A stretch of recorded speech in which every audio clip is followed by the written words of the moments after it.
inday. Mga inday-inday. Nasa probinsya ba kayong dalawa? Nasaan ba kayo? Nasaan kayo? Ah, sa Manila Bay. Akala ko nasa probinsya kayo.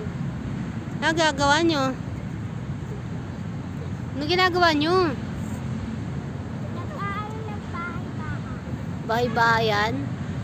Ha? Gagawa sila guys ng bahay-bahayan. Perfect. Tayo, ito na yung hugasan namin. Hugas ka muna ng kamay dito.